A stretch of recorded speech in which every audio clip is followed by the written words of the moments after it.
Okay, where are you? There we are. Oh, let me get my mic set up. I'm already live. We're live. Cool. We are live. There we go. Hey, everybody in ENTV. So excited to be here with you tonight tonight or wherever you are in the globe. I got to remember this is global. Got to remember that, Paul. Rise in Excellence with Dr. Paul Kellogg. I started this show because I had some great epiphanies in my own meditations and connections with the work that I'm doing that I want to continue to rise.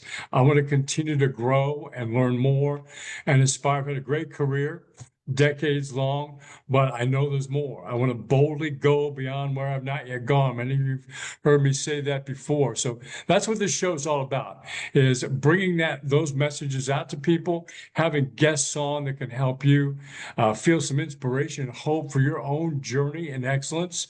And so we're going to talk about excellence just a little bit to start off with. And my guest today is somebody I've known for at least a few years. Sondra Kellogg is here with us from Greenville, South Carolina. She is a superpreneur. I call her a soulpreneur, spiritpreneur. She is doing it all. Mastermind, mastering energy, some great things and connections to share with you today. So, Sondra, welcome to Rise in Excellence. Thank you. I'm happy to be here.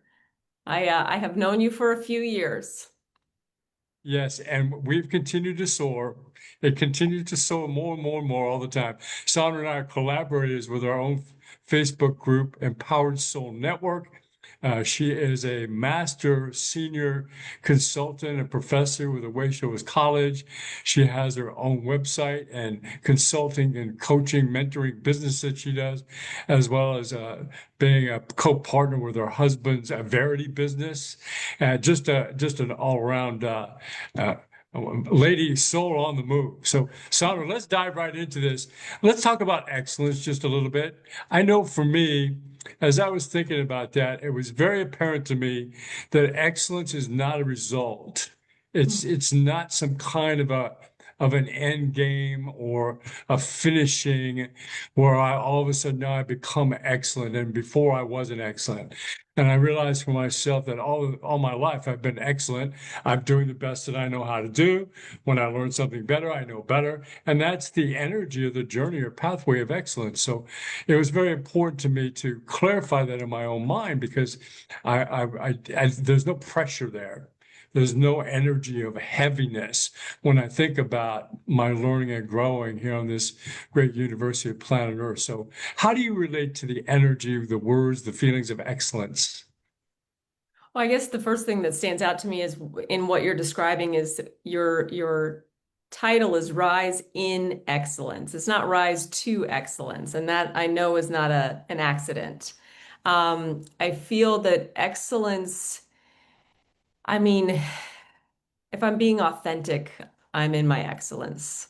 It's really about my authenticity and me continuing to be. I don't want to use the word authentic to mean I default and like that's my excuse for not rising, not continuing to grow. But when I'm continuing to lean into consciously whatever is the highest version of me in any given time, that's excellence to me. And so as long as I have that in my mind, then even the moments where I falter, even the moments where I kind of wish I had done something a certain way or all that, when I am in that space of continually expanding myself and improving myself, then my mindset, my energy, my beingness is excellence. Oh, well said. You instantly brought up in my mind, Sandra, what are the barometers? What are the signposts that you are in that journey of excellence? How do you, and then let's talk a little bit about how do you personally do your best to maintain that feeling of that?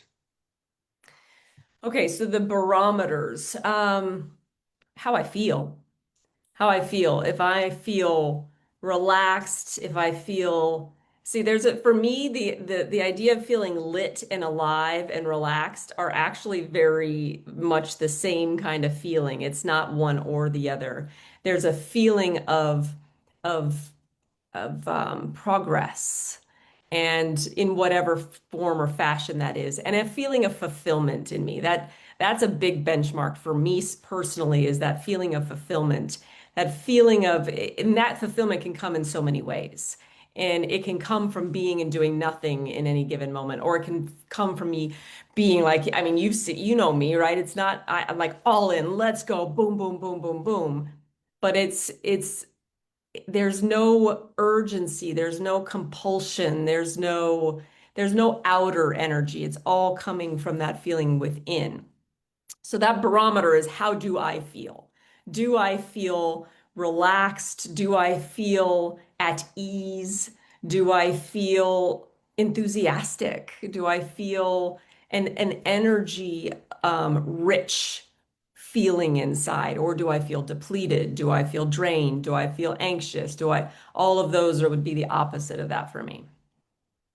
So then, if you do find yourself wavering towards those last feelings that you talked about, the emotions, whatever that is, what are some of the hints and tips? And I know there's meditation, there's all kinds of things, but for you personally, what are some of the methods that you found that you use to recapture or to just reorient back to that feeling of inner peace and relaxation and so on? So I was in a class. I was doing some kind of certification class in Puerto Rico once, and I was sitting. It was an outside class. It was lovely. We're staring at the ocean. It was a beautiful environment, and I stared out at the ocean, and whatever was happening, all the regrouping I was doing, the sharing, the facilitator, all the things, I was in this incredible space when I stared out at the horizon of the ocean, and that feeling of the sky meets the sea, right? I really felt that reality of, man, I am in this world, but I'm not of it. This is not all there is. And I felt it. It wasn't like, I've heard that before, right? I've heard you guys share that so many times. But it was this feeling of like, whoa. And it was just this perspective. So my first thing that I do if I'm feeling any of those emotions is to come back to, number one, that vision, because I have that tangible experience. It brings me instantly back to that feeling, and then I will literally kind of coach myself through of, this is not the end in itself, whatever you're worried about right now. This is just an opportunity. All the decisions that you need to make right now are no big deal. There's only this right decision and this right decision. All of that kind of stuff. So it's whatever's happening in my mind. The first thing I do is I bring me back to a place of perspective and that bird's eye view, remembering that I'm just learning and growing. And then I'll work with whatever consciously my mindset needs to shift. So the stories that are going on in my mind are not perpetuating me getting sucked back into that emotion. And then there's an action usually involved. I need to get involved in something. I need to make a plan. I need to find solutions. I need to do whatever it is. Sometimes I just need to move my body. If I'm really kind of caught up in it, sometimes I start with that. I have to get the energy flowing and get all the kinesiology, all that stuff happening, and then go through those steps I just described. Awesome sauce. You make me think about, okay, so Paul, what do you do? What's your barometer? And I realized today, especially there was something about today, I was just on fire with communications. I was with people all day long, online, in person, and that's what floats my boat. Not everybody likes that. I mean, some people are high-tech people. They love the computer and sitting on there. But I know that when I'm engaged with people and communicating, which I loved, me, I love to communicate. And when I'm doing that, I know I'm in my energy of excellence. So I think one of the lessons for that, and on both of our stories here is that I to be sincere with myself about what it is that I really enjoy doing. What is it that I want to get up in the morning and go for, and to find that sense of that wonderment and curiosity and fascination. I love the famous comedian Jerry Seinfeld. He did the last year he did the commencement speech to Duke University students, and he says they all talk about life purpose, and everybody wants to find their life purpose. I want to tell you, forget life purpose. Find out what fascinates you, and that will help guide you forward. So I think there's a feeling of that in that that horizon that you talked about, who's the next person that I can meet and reach and connect with. So if anybody listening can overlay what Sondra and I are saying onto yourselves and use those two tips, and there's other barometers and tips maybe for you, but those signposts could be really helpful. If I'm not really connected and enjoying what I'm doing, something's off. I need to recalibrate because I'm not going to feel the greatness inside that I can rise higher and soar more and feel that sense of excellence, acknowledging who I am, acknowledging what I have done. That's all part of the excellence as you shared about earlier. Any other comments on that general Yeah. topic of excellence, Sondra? Yeah. Well, I think the comment that I have is you sparked is about purpose. And not making it heavy because to me there's no you don't have one life purpose that you fulfill in this earth, right? It's all about me as a soul. What am I learning? How am I growing? And there's lots of ways to do that. But I know there are things, right? When I'm called to do certain things and I know certain things that fulfill me, when I do that, I have less and less challenge with all the things we're talking about, all those things, the worries, the emotions, the anxiety, any of the things, they don't really hit me because I'm in my zone. So that to me is it's there's a phrase, right, that there's protection and direction, but it's like there's this feeling of when I'm really in my flow of my purpose, what lights me up, what fuels me, right? What nourishes my soul, then all the other things I'm involved in that maybe they're not as much, maybe they're not like crazy life purpose, but they just don't have as much weight to them, and I'm able to flow with them with more ease. Yeah. Yeah. This leads me into the next thought of sharing together is this whole idea of can you have it all? Mhm. Can you have it all? Can you have a wonderful, thriving business? Can you have a dynamic, engaged relationship with a partner or family or just with yourself? Can you feel great about yourself inside in that relationship? Can you have exploration and discovery and all those kinds of things? Talk about that a little bit, Sandra. How have you found yourself engaged in that energy of unlimited possibilities, unlimited feelings? I can do it. I can have it. Yeah. Well, I mean, that's a subject near and dear to my heart because Yes. I started my YouTube channel, The Unlimited Me. That's something that's just very, not that I necessarily love working with those words, but I like the energy of feeling limitless, right? Or infinite. Um, and then the other phrase is, I can have my cake and eat it too, right? Which is such a weird phrase because why on earth would you want the cake if you're not going to eat it? So, like, of course I can. Right. Of course I can have it and eat it. Um, so yeah, I mean, I very much feel that that has been part of my path and my journey in life of going through the stages of not feeling that, of really feeling limited in my versions. It's like, oh, I'm trapped in this, or I'm limited by this. And I would say, over the last probably 10 years, that's been a very active journey of mine to shift that conditioning, that programming, what I came in with in this life, all of that energy of leaning into abundance rather than lack.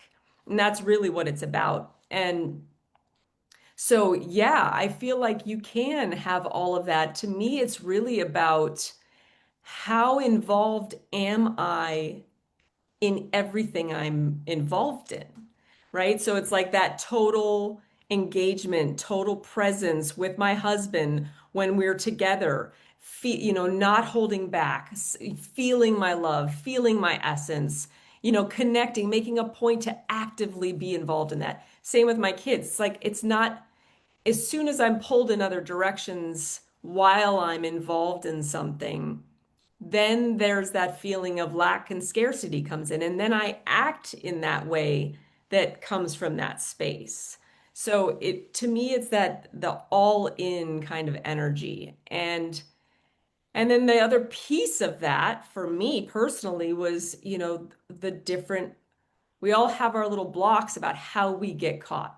For me, I do not like letting people down, or that's been my block in the past, right? That idea of I don't want to disappoint, let people down, look flaky, hurt them. It's a very protective kind of energy. So I'm very aware of what my getchas are, right? And now it's really being again in that space of remembering that all of my choices and my decisions, when I'm really, really, again, being authentic and true and loyal to myself, all of the people that I interact with, all of the people that are attracted to me, my loved ones, my colleagues, my clients, anybody, they are getting exactly what they're meant to get from me. Sometimes it ruffles their feathers. I've had plenty of experiences like that in my personal life, right? And and that's what's supposed to happen. And when I lean into that, as uncomfortable as that feeling is sometimes, beauty comes from it. The challenge, like not getting into the I'm going to please this situation or the people in my life, but really being true to me. Gosh, man, it unfolds something that I never in my mind could orchestrate. I could never, manipulate that to happen in my mind. I couldn't even imagine it. And yet, gosh, wow, look what happened on the other side. So I'm a big fan of leaning into the yes, you can and you will have it all. And it's just a matter of trust, surrender, full involvement. Commitment is a word for me, right? Being totally committed to myself and to my larger environment, the people around me, committed to my desires, willing to follow through, take action, all those things. But so that's a long way of saying yes is the answer. Yeah, yeah, no, great explanation and sharing there. You're reminding me that one of the things that helps me to experience that unlimited feeling and know that I have it all and can have it all is to really take inventory on what it is that I have done. Because most people have the tendency to look at everything they haven't done, the woulda, shoulda, couldas, when they actually have done an amazing amount in their lives. So we 95% of things are great, or 90% or 80%, it doesn't make a difference. And that smaller percentage is smaller, but yet we tend to focus on the smaller part, wishing that, and so on. And so to look back and to acknowledge, not to live there, not to rest on past glories, but to look at it and say, wow, you know what? I did do that. Wow, look, I had that. Wow, I did buy that car. Or wow, I did go on that trip to Scotland. All those things help to help me feel my success inside, help me to really see that I am a dynamic, positive, successful soul or spirit, however you want to relate to that, in my own right. And when I also look at that way, suddenly time becomes a non-issue. I can't feel time. So when I go on a vacation for a week, it can seem like I've been there for a year because I'm just, as you said, I'm in that moment. I'm appreciating the sunrise. I'm appreciating the waves of the ocean or the howler monkeys in Costa Rica jungles, which we just actually did not too long ago. And I can't feel that time has gone by because I'm just enjoying that very present situation. All of a sudden, the time is gone by, and then I look at, wow, look at all the stuff we did. That is amazing. So I think that sense of taking the shackles off, taking the lid off the boiling pot and allow the steam to escape and create and so on. I think that's a piece of what I hear us talking about, right? Yeah, I think there's two things that come to my mind when you're sharing is number one is remembering that I do have it all. I am it all. Like again, I'm in this world, but I'm not of it. So it's kind of like saying I have love versus I am love. So that place of just it is I am all of this, and if I'm just present to being involved in what I am, then there is always a feeling of I have it all because I'm appreciating everything I'm involved in. The other piece of that, what I heard you say when you're talking about the successes, I had a good friend of me. I was kind of feeling this was maybe a month or so ago. I was feeling like some pressure and like, the whole of man, I want to be here, but I'm not here yet, and that kind of feeling. And he said something, and he said he was telling a story, and he said, just remember to celebrate where you're at, right? And I kind of said, I said, yeah, I hear what you're saying. Just give myself some grace and some compassion. And he's like, no, no, I didn't say that. I said celebrate where you're at. And it was just a great, like, yes, you're right. I needed that reminder in that moment to be like, no, where I'm at is incredible. Where I'm at right here, right now, like you said, just the journey I've been on that's gotten me here. I need to celebrate that. And the more I celebrate in every moment, then the more I carry that with me. Our mentor used to say, if you have a physical body and you're able to keep it, you're already 50% successful That's right. because you're breathing. It takes a lot to maintain this physicalness here on planet Earth. That we're much more in some ways civilized than we ever were. At least in certain countries we have that, and whereas it used to be the feudal system, and the strong survived and the weak didn't, and all that. So just really appreciating the appreciating the sanctity of that being that I really am. Yeah. That leads me to also thinking about, I know one of the great passions you have, obviously, because you have two daughters that are thriving and growing and already paving their way through the life's paths and setting their own journeys.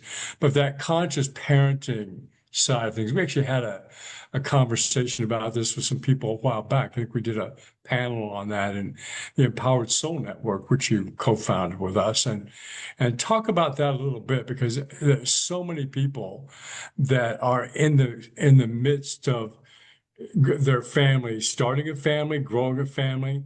Some of us, even that are older and our families are all grown, still have that deep connection, with our children.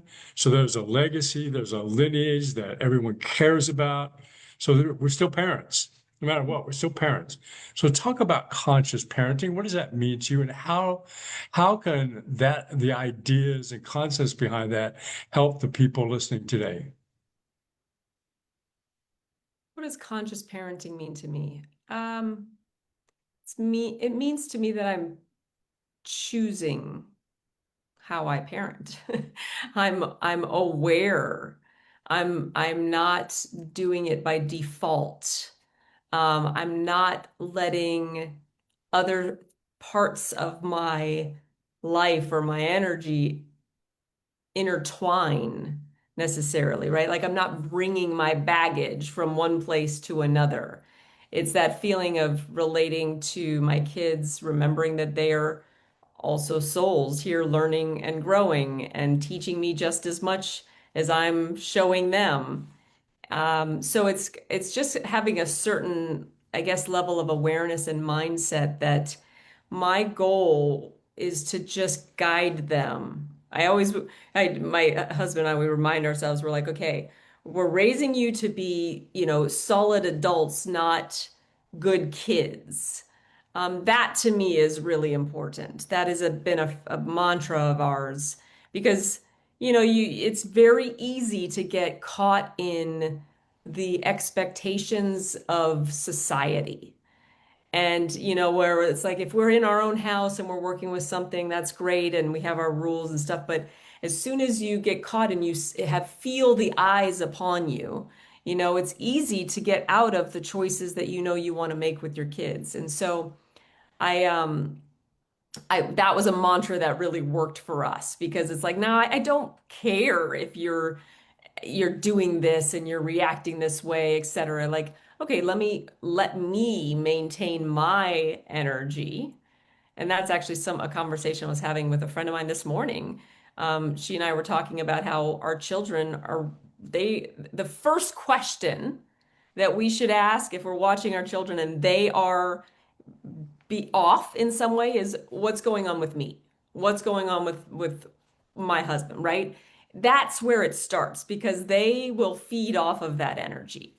So it's such a big subject to ask what conscious parenting is, but that's I guess the nutshell of it is for me to remember that I'm a teammate here and I happen to have more experience in this life right now. So I'm trying to guide that, but at the same time, there's a lot I just have to let go of and let happen and let them learn by their own experience because that's what I did and I value that. So I think that's Yeah. probably the biggest piece of it for me.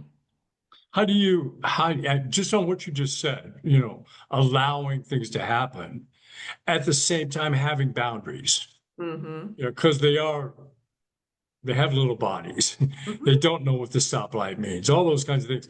How do you manage that energy, maintaining the patience, being firm but fair, all of those things? What have been some of the keys for you that you found help that? Because to me, that's a piece of the presence, the conscious part of Yeah. that.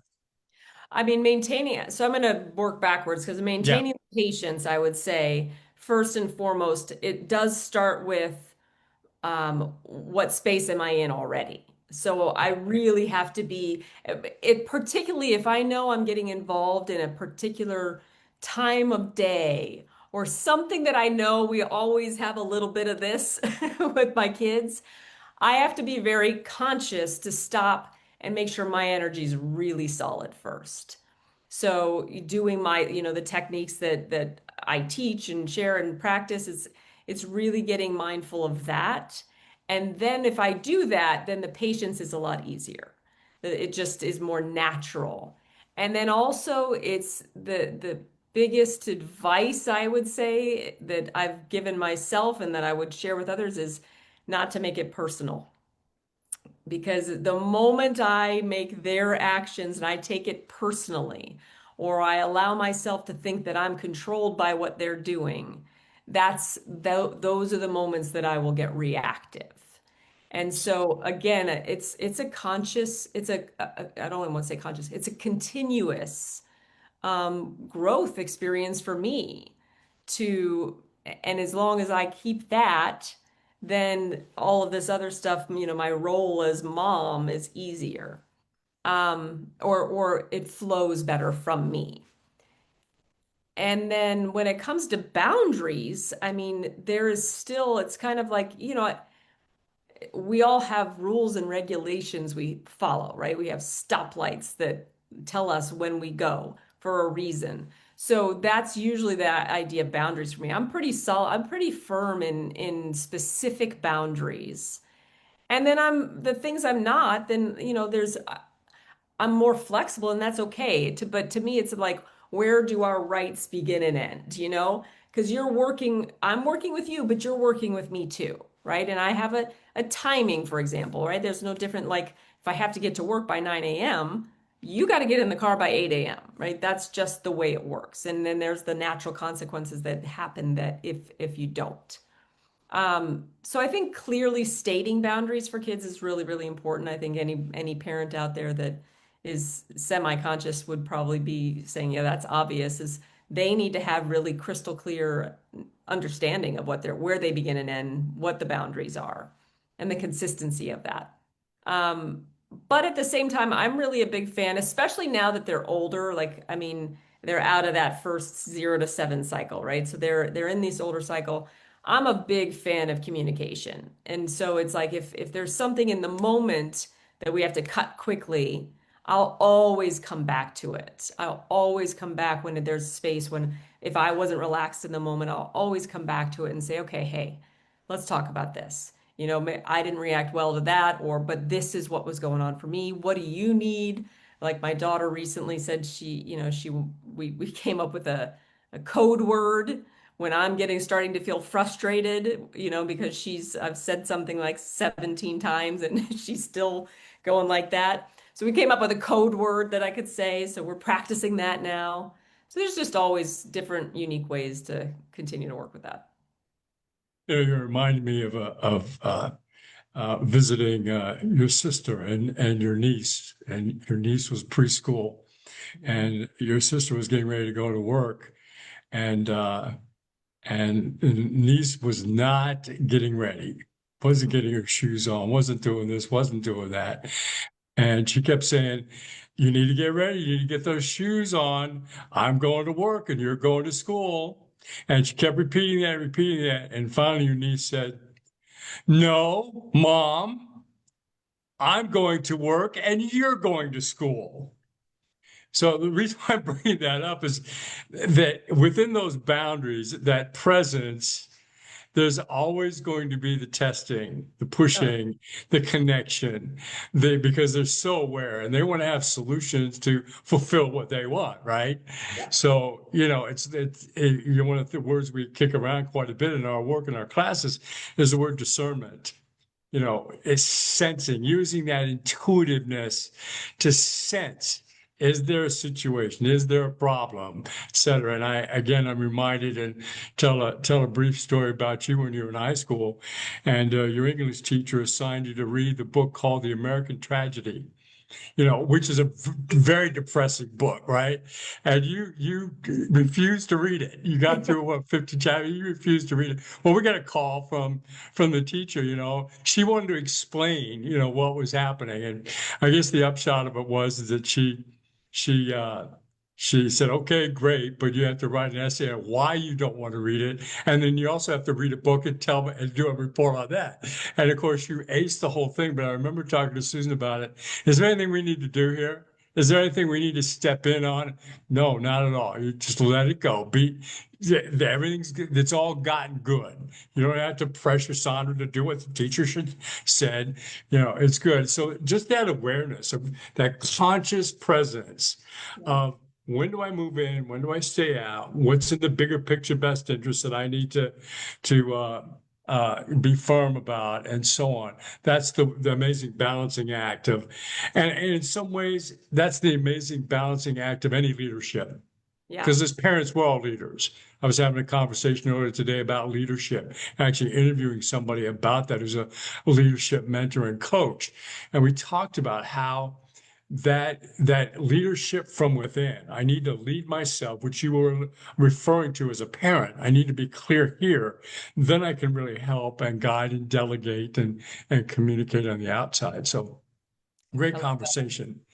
The other thing that I know that you're really passionate about, Simon, I want to have a conversation about this because it's coming up left and right, for me. And that is the energy of women and the women's groups that you see in Facebook and all those things. And I know your passion for wanting to help women in particular. What describe the essence and what you're seeing and observing and why you feel connected in that way. And I speak as a father of 4 daughters, so I know that's a powerful energy there. But what's happening? What do you see? that. Yeah, this is a big subject. This is actually something I've been recently drawn to go back and lean into. I'm actually creating a course specifically for women right now. And there is, for me, what I'm sensing and what I feel is we have this, I just feel like the feminine energy, right? To me, we have a balance of masculine and feminine, or the ideal is to have the balance there, right? And we all have it. But that feminine energy is there when it's in its power mode, um, is there to affect change. And we have all these pendulum swings that happen, and women, as you know, throughout the last many years, there has been this rise. I mean, even feminism back in like the, 60s, 70s, right? But there's this energy to me where I really want to work with people from the space of doesn't need to be a head-to-head battle, that the more that we stand in our inner authority and I like to use the word sovereignty, because sovereignty to me is actually a really beautiful word when you come from the place of just me having that autonomy of who am I, right? And where am I coming from and how do I want to express myself in the world?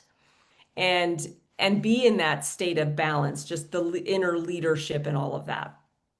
So I feel like, women, I witness women banding together, right? That's always been something. That feminine energy is all about community.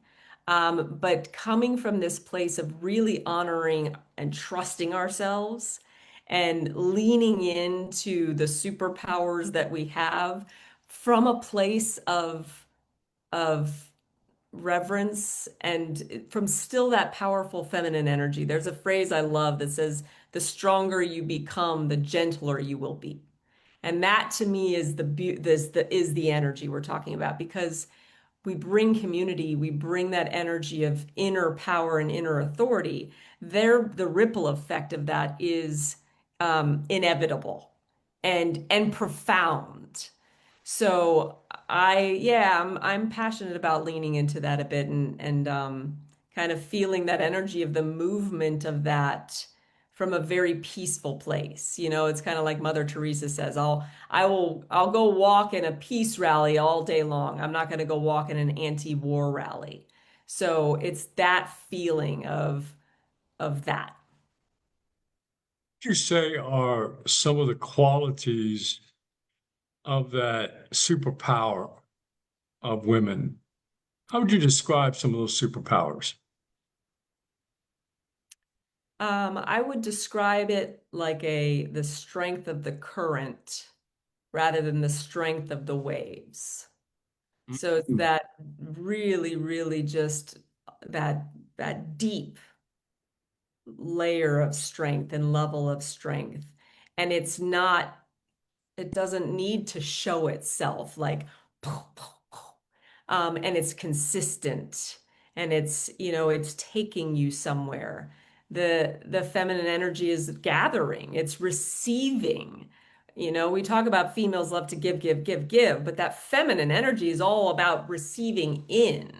And so that's also something that's really important to me, is to remember that it's both. I expand my lungs to breathe in, but I have to contract them. And, so it's like I receive the energy of the oxygen and air in, and I express it out. It's that feeling of, yeah, there's a give and receive, but the power of collective energy and receiving what is available to us from the universe, and not feeling like I have to do it all. That to me is the power of that. That's all to me. That's the feminine energy. The masculine energy is, it's the spear, it's the go-getter, it's the piercing through things. It's the push. The feminine energy to me is about the pull. It's about the allowing in and being part of something larger. And you're reminding me, your sister, who's a performer in New York, just recently booked a national tour, and she's going to be one of the principal characters in the musical called Suffs, Suffs. And that's all about the women suffragists back in the early 1900s. And you're making me think about that because that superpower of bringing it in and finding that balance is also the the exploration and the movement forward to allow that to happen, to allow it to happen more. And that's what those early pioneers were shifting out of the patriarchal society into, women want the right to vote, we're equal, and all this. And it took, I mean, it's only been 100 years, I mean, less than that, since that actually took place. I mean, that is in human history is just an eye drop. So to see that happen and to feel and experience. I know for you, for me, having you four girls, and then Susan is an amazing partner and empowered woman in her own right. To watch the expression of what you were talking about and the creativity of that is very powerful to see the commitment to that kind of creativity. I mean, we could dive into the whole thing of, women are the child bearers. What greater creativity is there than that? And it's just a powerful energy. That creative life force is such an unavoidable, unstoppable thing. And for, hundreds, if not thousands of years, it's been a certain way. And that's, for me, that's what I see as changing. And that's why I honor and value all the women's groups that I see. And if I'm a guest in one of those groups, which I have been, I talk about the guys supporting that, not being threatened by that, not feeling like they have to cover up or hold back, but to embrace it, because that's going to help us all find our own feminine nature as well. I was really shocked a few years ago when Susan and I visited one of my best friends in high school. And so Susan was asking about, well, what was Paul like when he was in high school with you? And my friend said, I just remember Paul being so kind. And I never thought of myself like that. Athlete, go-getter, dynamics. But here that naturalness of what that's the way my parents treated me in general, especially my mother, we were very close. And so to have that kind of feedback to me, that actually was empowering me and made me stand up taller as a guy and feel, oh yeah, I can have it all, and so on. So I think that this conversation needs to continue. It needs to continue to grow and expand because there's such a need out there for the recognition of what that feminine nature really is trying to do in the world to help shift things so that there's more clarity, there's more fairness, so the boundaries are clearer. And so Yeah. everybody has respect. Our mentor said, the soul really has no gender. It has no sex. It has no nationality. It's just energy. It's just a being of energy. And we happen to have these roles that we play with these physical bodies.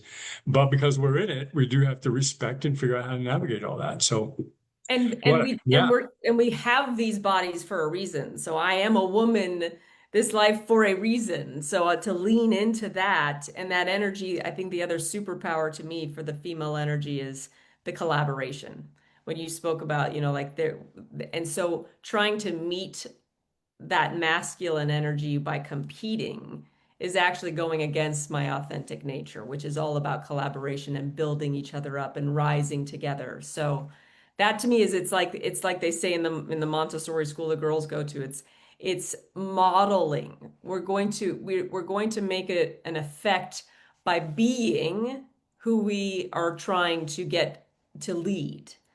So I can only tell you so much, but if I'm not being that way, then I'm not going to affect the change that I want to affect. So it's really is leaning into that.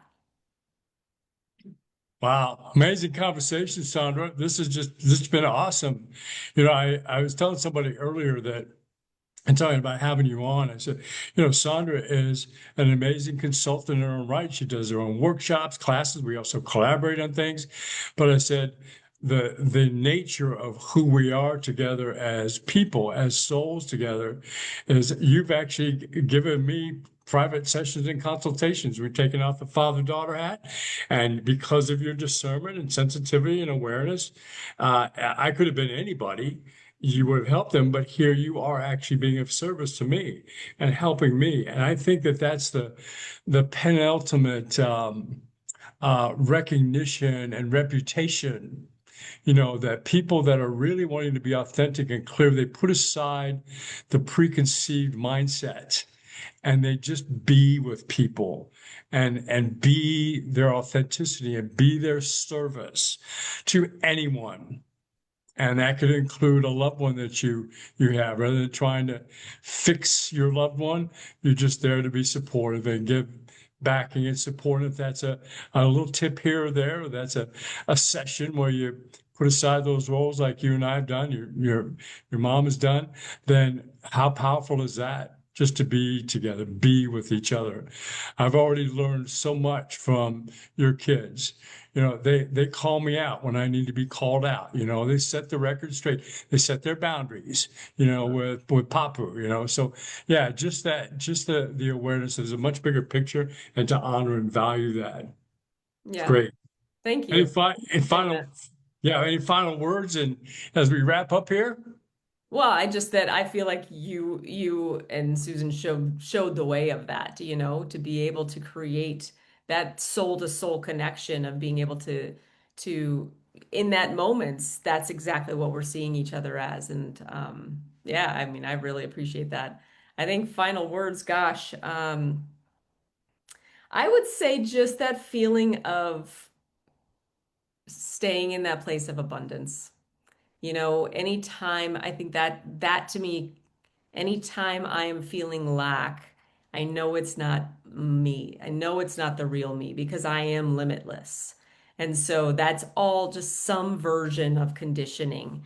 And I can do all the things to figure out where that comes from, and that's important. But it's also really important just to go, nah, I'm not going to accept that. I'm not going to lean into that. I'm going to lean into abundance, trust, surrender, action, all the things that continue to help me rise in my excellence. Yeah, for me, it's really just being who I am and sharing who I am. I was reminded of a conversation I had earlier on this show, but it came to me again when we lived in St. Louis. You guys were little, and one of the favorite things we do was to go to the VIP Fair Parade. This is a big, giant parade down the streets of downtown St. Louis.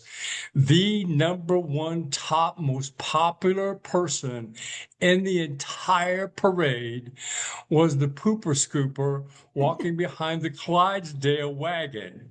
He had his little trash can, lined trash can. He had this big shovel. And the reason why he was so popular is because he'd scoop, do it, and then he'd twirl the shovel. He'd do it behind, he'd throw it in the air and catch it. And everybody would just cheer him on.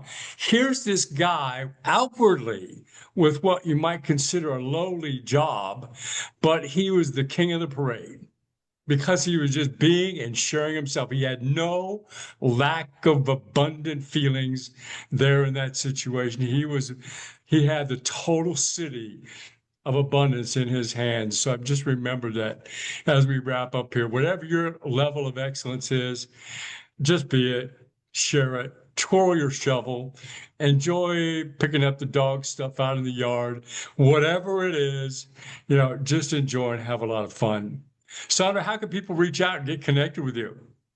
Probably the easiest would be go check out my website, sondrakellogg.com, SONDRAKELLOGG, KELLO good, good. Kellogg's Dot. best to you. Yep. Yep. Yeah, please put that in the comments at the end. Guys, feel free to comment and reach out to Sondra. My Rise in Excellence website is www.riseinexcellence.com. So you can feel free to visit that also. We've got a lot to share with you there. Sondra, thank you so much for being a part of Rise in Excellence. This was just a pleasure. What a joy. Looking Love. forward to seeing you soon. Yes, thank you. There you go, ENTV. That's a wrap for this evening. I got a big announcement. We have David Meltzer, David Meltzer, coming on our show next Tuesday at 1 p.m. Eastern. David is one of the top 10 speakers of all time, all around the world, most sought after speakers. He's got an incredible story, building his abundance, losing it all, building it again, tremendous intuitive awareness about the frequencies of life. So we're going to have a great chat with him next Tuesday. So please stay tuned to that. I'll put some posts in there, some graphics, and got some more coming up. Sondra, thank you so Awesome. much. Talk to you soon, Thanks, ENTV. everyone. See you.